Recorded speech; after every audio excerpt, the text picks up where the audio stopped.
శ్రీమాత్రే నమ. జయ గురు దత్తాత్రేయ నమ.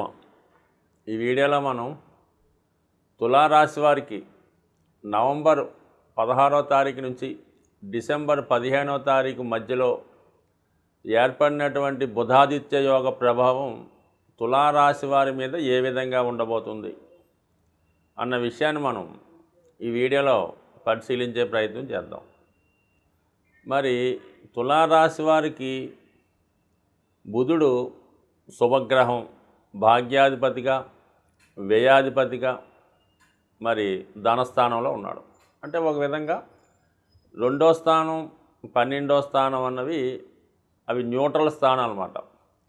మెయిన్ 9వ భావం కాబట్టి ఈ తులారాశి వారికి బుధుడు భాగ్యాధిపతిగానే పనిచేయడం జరుగుతుంది. అటువంటి బుధుడు భాగ్యస్థానాధిపతిగా ధనస్థానంలో ఉండడం వల్ల జాతకుడికి ఆటోమేటిక్గా ఒక ధనయోగం ఏర్పడుతుంది.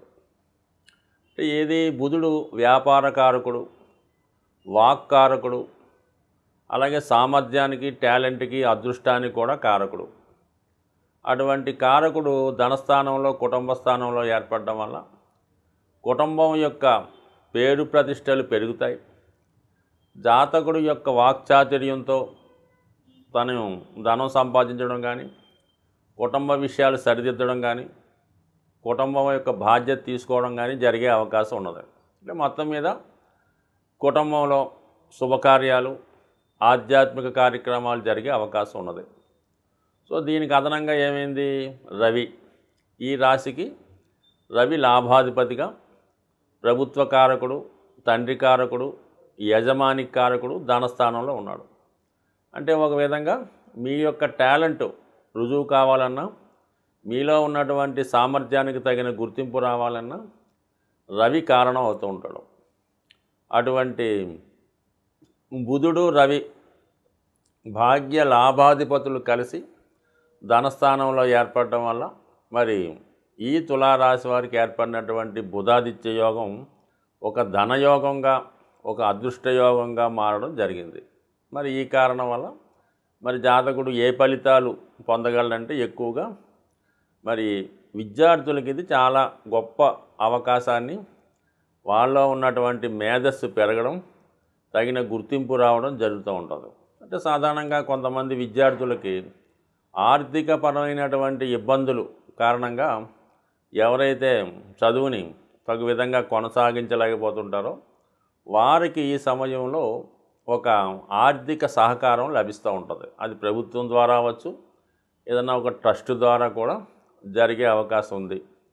సో అలాగే కుటుంబంలో ఎవరికన్నా అనారోగ్య సమస్యలు ఉన్నా, చదువు కొరకు ఎదురు చూస్తున్నా, అంటే కుటుంబ సమస్యలు కామన్గా మధ్యతరగతి వారికి ఉన్నటువంటి కుటుంబ సమస్యలు ఏముంటుంది, ఆ కుటుంబంలో వివాహానికి తగిన ధనం లేకపోవడం, పిల్లల్ని చదివించడానికి తగిన అవకాశాలు, ధనం లేకపోవడం, ఏవో అనారోగ్య సమస్యలు, ఇవి సాధారణంగా ఉన్నటువంటి ఇబ్బందులు ప్రతి మిడిల్ క్లాస్ ఫ్యామిలీ వారికి. అటువంటి వారికి ప్రస్తుతం ఈ యొక్క గ్రహస్థితి మీ యొక్క కుటుంబ సమస్యల్ని సంపూర్ణంగా బయటపడవేసి మళ్ళీ కొత్తగా మీ యొక్క జీవన విధానాన్ని, కుటుంబ ప్రతిష్ట పేర్చే విధంగా జరిగే అవకాశం ఉంటుంది. సో అది ఏదో విధంగా మీకు ప్రభుత్వ సహకారం, భగవంతుని సహకారం కూడా లభించే అవకాశం ఉంది ఈ యోగ ప్రభావం వల్ల.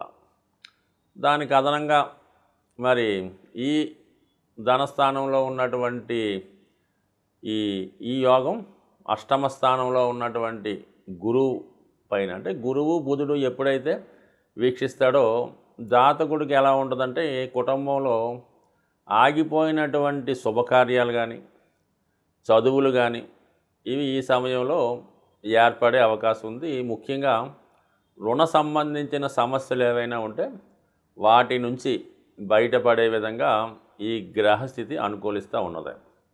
సో ఏదైనా ఈ బుధాదిత్య యోగ ప్రభావం తులారాశి వారికి వాళ్ళలో ఉన్నటువంటి టాలెంట్, సాధారణంగా ఈ తులారాశిలో సెలబ్రిటీ రంగం, cinema field, TV, media, YouTube, అంటే ఇది వరకు ఏంటంటే సినిమా పరిశ్రమ. ఇప్పుడు అలా కాకుండా ఎవరికి వారే స్వతంత్రంగా వాళ్ళు టాలెంట్ ఉపయోగించుకొని ఏదో యూట్యూబ్లోనో ఇన్స్టాగ్రామ్లోనో ఎందులో సెర్చ్ చేయడం వల్ల వారికే నేమ్ అండ్ ఫేమ్ రావడం, ఎక్కడికి వెళ్ళినా మంచి గుర్తింపు రావడం సాధారణంగా జరుగుతూ ఉంది. సో అటువంటి ఇండివిజువల్గా ఎవరైతే ఇందులో ఉత్సాహంగా ఉన్నారో ఇటువంటి ఫీల్డ్లో అంటే ఏదైనా యూట్యూబ్ ఫీల్డ్లో అవ్వచ్చు, చలనచిత్ర రంగంలో ఉన్న వాళ్ళకి తగిన గుర్తింపు సామర్థ్యవంతంగా వచ్చే అవకాశం ఉంది. అంటే సాధారణంగా ఒక దానికి గుర్తింపు అంటే దాన్ని ధనంతో కొలవచ్చు, వారికి ఉన్నటువంటి పాపులేషన్తో కూడా కొలిచే అవకాశం ఉంది. మరి అటువంటి ఈ యోగ ప్రభావం ఏంటంటే జాతకుడికి ముందుగా ఉన్నటువంటి ఫైనాన్స్గా వాడికి బాగా సహకారం లభిస్తుంది. ఎంత వాడి స్వతంత్ర వృత్తితో, వాడి యొక్క టాలెంట్తో వాడికి వ్యక్తిగతంగానే వాడి యొక్క ఆదాయం పెరుగుతూ ఉంటుంది. ఆదాయంతో పాటు వాడి యొక్క జీవన పరిస్థితులు, కుటుంబ విషయాలు ఇవన్నీ కూడా పెరుగుతాయి. దాంతో ఈ వాక్స్థానం అవటం వల్ల అథారిటేటివ్గా మాట్లాడడం, కుటుంబం యొక్క స్థాయి పెరగడం ఇవన్నీ జాతకుడికి అనుకూలించే అవకాశం ఉంది. దాంతోపాటు ఇతర అవకాశాలు కూడా ఎక్కువగా వస్తుంటాయి. అంటే గురువు అష్టమంలో ఉన్నాడు కాబట్టి వాడు ఉన్న స్థాయిని బట్టి ఎవరో ఒక ఫర్మ్కి స్పాన్సర్ చేయడము, వాళ్ళని మార్కెటింగ్ చేసి డెవలప్ చేయడం వల్ల జాతకుడు ఈ విధంగా 2-3 రకాలుగా ధన సంపాదించే అవకాశం ఉంటుంది.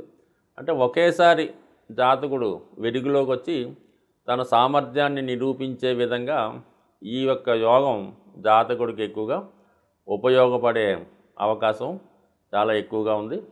దానికి ఏంటంటే ఇది బుధుడు వ్యాపార కారకుడు కాబట్టి ఈ సమయంలో జాతకుడు ఏదైనా కొత్తగా వ్యాపారం ప్రారంభించుకోవాలన్నా, ప్రస్తుతం వస్తున్నటువంటి ఆదాయానికి అదనంగా ఇంకొక ఆదాయం సమకూర్చోవాలన్నా కంపల్సరీగా ఇది జాతకుడికి ప్రస్తుతం వస్తున్నటువంటి ఆదాయంతో పాటుగా అదనపు ఆదాయం కూడా లభించే అవకాశం ఉంది. దానికి కొంతమందికి ఏంటంటే పార్ట్ టైం జాబ్ లాంటిది కూడా కొంతమందికి ఈ సమయంలో రావడం జరుగుతుంది. అంటే చాలా ప్రాంతాల్లో కొంతమంది ఉద్యోగం చదువుకుంటూనే ఏదో ఒక సంస్థలో పార్ట్ టైం ఉద్యోగం చేసుకొని ఆ విధంగా ధనం సంపాదించుకుందాం అనుకున్న వాళ్ళకి కూడా ఈ యొక్క స్థితి చాలా వరకు అనుకూలించే అవకాశం ఉంది. కాబట్టి జాతకుడు చేసే ప్రయత్నం బట్టి ఏదన్నా ఆధారపడి ఉంటుంది. మరి ఈ సమయంలో జాతకుడు ఎంత ప్రయత్నం చేస్తే అంతగా వృత్తిలో రాణించగలుగుతూ ఉంటాడు. దానికి ఈ యోగంతో పాటు దశమ స్థానంలో ఉన్నటువంటి కుజుడు, అంటే ఇక్కడ ఈ ధనస్థానంలో వృశ్చిక రాశిలో ఈ బుధాదిత్య యోగం ఏర్పడడం వల్ల మరి ఈ రాశ్యాధిపతి కుజుడు దశమ స్థానంలో దిగ్బలుడై ఉన్నాడు. అంటే చాలా వరకు ఏంటంటే ఇదొక స్టేటస్ కలిగింది అన్నమాట. కుజుడికి ఒక హోదా కలిగింది. ఆ కారణం వల్ల ఏంటంటే జాతకుడు వృత్తిలో చాలా సమర్థవంతంగా నిర్వహిస్తాడు. చాలా వరకు తన ఆదాయాన్ని కూడా పెంచుకోవడం, మెయిన్గా అతని టాలెంట్ పెరిగే అవకాశం ఉంది. సో ఏదైనా ఈ యోగం ఈ రాశి వారికి అటు ఆర్థిక విషయాల్లోనూ, విద్యా సంబంధించిన విషయాల్లోనూ చక్కని ఫలితం ఇచ్చే అవకాశం ఉంది. సాధారణంగా ఒకరి జన్మజాతకంలో ఏర్పడినటువంటి ఒక యోగాలు కానీ, అలాగే గ్రహాల యొక్క స్థితి ఎప్పుడూ కూడా ఆ యొక్క గ్రహాలని జాతకుడు ప్రసన్నం చేసుకోవాలన్నమాట. అంటే మనకి పూర్వకాలంలో ఈ జానపద సినిమాలు చూసేటప్పుడు ఈ మాంత్రికులు అవ్వచ్చు, వేరే వాళ్ళు అవ్వచ్చు, ఏదో ఒక దేవతని ప్రసన్నం చేసుకొని దాంతో కొన్ని శక్తులను వాళ్ళు పొందడం అన్నది మనకి జానపద సినిమాల్లో కనబడుతూ ఉంటుంది. దానికి చాలా వరకు రాజులు కూడా చాలా కాలం తపస్సు చేసి ఒక పవర్, అంటే అది శివుణ్ణో విష్ణుమూర్తినో పూజించి ఆ శక్తి పొందేవారు. స్వభావసిద్ధంగా జాతకంలో వాళ్ళకి యోగం ఉన్న పొందడం జరుగుతూ ఉంటుంది. ఇప్పుడు కూడా జాతకుడు మనకి జన్మించిన జన్మచక్రంలో ఏదో గజకేసరి యోగం ఉందండి, పంచమహాపురుష యోగం ఉంది, రవి ఉచ్చులో ఉన్నాడు, శుక్రుడు ఉచ్చులో ఉన్నాడు, ఏముంది ఇంకా బ్రహ్మాండంగా డెవలప్ అవుతాం, ఎగ్గా కలిసి వస్తుంది చాలామంది అనుకుంటూ ఉంటారు. వాళ్ళు అనుకోవడం కన్నా సాధారణంగా వాళ్ళ పేరెంట్స్ ఈ పిల్లవాడి జాతకాన్ని చూసి మా వాడి జాతకంలో శుక్రుడు ఉచ్చులో ఉన్నాడండి బ్రహ్మాండంగా అని వాళ్ళు సరదా పడుతుంటారు. కానీ ఎప్పుడు కూడా జాతకుడు ప్రయత్నం చేస్తేనే ఆ గ్రహం యొక్క ఫలితాన్ని పొందడం జరుగుతూ ఉంటుంది. ఉదాహరణకి శుక్రుడు చాలా బలంగా ఉన్నాడు, ఇతను సినిమాలో బాగా రాణించగలడు అని జాతక చక్రంలో ఒక జ్యోతిష్కుడు చెప్పినప్పుడు అది ఆటోమేటిక్గా సునాయాసంగా రావడం ఏమి జరగదు. అది విశేషమైనటువంటి కృషి చేసి ఒక ఇన్స్టిట్యూట్లో చేరి ఎంతో ప్రయత్నం చేసి కొంతమంది దగ్గర శిక్షణ పొందిన తర్వాత ఆ గుర్తింపు రావడం జరుగుతూ ఉంటుంది. అంటే ఉదాహరణకి మన చిరంజీవి గారే అనుకుందాం. ఆయన జాతకంలో శుక్రుడు బలంగా ఉన్నా, శని ఉచ్చులో ఉన్నా, మరి అంత సాధారణంగా ఆయన ఏమి ఆడతా పాడుతా రాలేదు కదా జీవితంలో. చాలా కష్టపడిన తర్వాత పైకి రావడం జరుగుతూ ఉంటుంది. అలాగే మరి జన్మజాతకంలో ఈ బుధాదిత్య యోగం ఏర్పడిన వాళ్ళకి, అమ్మ బుధాదిత్య యోగం ఉందని మావాడి జాతకంలో మావాడు కలెక్టర్ అయిపోతాడో, లేదంటే నెంబర్ 1 ఆఫీసర్ అవ్వటం మాత్రం ఒట్టి కళ లాంటిది. ఖచ్చితంగా ఒక మంచి గురువుని ఆశ్రయించి ఖచ్చితంగా దానికి తగినటువంటి సబ్జెక్ట్ నేర్చుకొని ఒక క్రమశిక్షణతో ఉండడం వల్ల ఈ యోగ ప్రభావం రావడం జరుగుతుంది. ఎవరు ఇంచుమించుగా 100కి 60 మంది జాతకాల్లో ఈ బుధాదిత్య యోగం ఉంటుంది. మరి అందరూ ఉన్నత విద్యావేత్తలు అవుతున్నారా అంటే వాళ్ళ ప్రయత్నం బట్టి ఉంటుంది.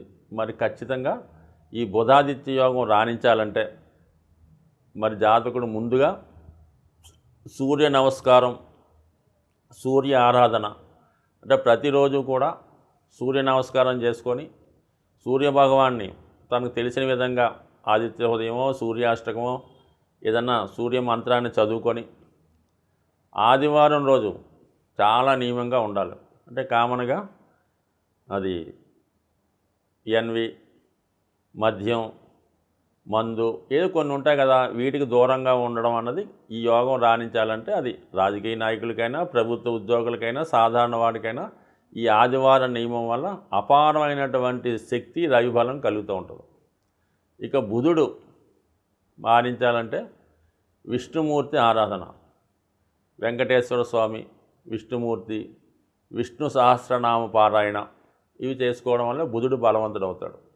అంటే సాధారణంగా ఈ బుధుడు జాతకంలో రాణించాలంటే, వ్యాపారంలో రాణించాలన్నా, విద్యలో ఉన్నతి సాధించాలన్నా ఏకాదశి, ప్రతీ నెలలో వచ్చే 2 ఏకాదశుల రోజు విధి విధానంగా ఉపవాసం ఉండగలిగితే ఉపవాసం ఉండి ఆ రోజు మంచి సాత్వికమైనటువంటి ఆహారం తీసుకుంటూ ఎక్కువగా ఏదో ఒక వాళ్ళకి ఇష్టమైనటువంటి విష్ణు సహస్రనామో, గోవిందనామాలో, లేదంటే ఒక మంచి ఆధ్యాత్మికవేత్త దగ్గర, ఒక మంచి గురువు దగ్గర అతను సాన్నిధ్యం, అంటే మన పని చేసుకుంటూనే ఏదో విధంగా ఆ దైవం మీద దృష్టి పెట్టడం వల్ల ఈ విధంగా ఏకాదశి చేయడం వల్ల, ఉపవాసం వల్ల బుధగ్రహ అనుగ్రహం పొందడం జరుగుతూ ఉంటుంది.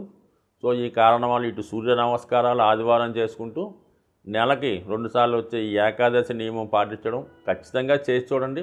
ఎక్కువ రోజులు అక్కర్లేదు, 1 సంవత్సరం ఎవరైనా ప్రయత్నం చేయండి.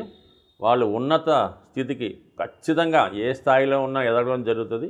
వాళ్ళలో ఉన్నటువంటి ప్రశాంతత, వాళ్ళలో ఉన్నటువంటి ఆధ్యాత్మికత, అటువంటి వ్యక్తుల దగ్గర మీరు 5 నిమిషాలు మాట్లాడినా ఎంతో ప్రశాంతత ఏర్పడే అవకాశం ఉంటుంది. కాబట్టి ఒకసారి ప్రతి ఒక్కరూ కూడా, ముఖ్యంగా చదువులో విద్యార్థి దశలో ఉన్నవాళ్ళు ఈ నియమాలు పాటించడం వల్ల, అలాగే చాలా హాస్టల్స్ అవి ఉంటుంటాయి కాబట్టి వాళ్ళు కూడా పిల్లలకి సాధ్యమైనంత వరకు ఈ ఆదివారం సూర్య నమస్కారం, ఏకాదశి నేర్పడం వల్ల మీ యొక్క కాలేజీ కానీ, మీ యొక్క ఇన్స్టిట్యూట్ కానీ 100% మంచి సక్సెస్ రేట్ పొందే అవకాశం ఉంటుంది. ఒకసారి ధర్మాన్ని కాపాడుతూ ప్రయత్నం చేయండి. స్వస్తి.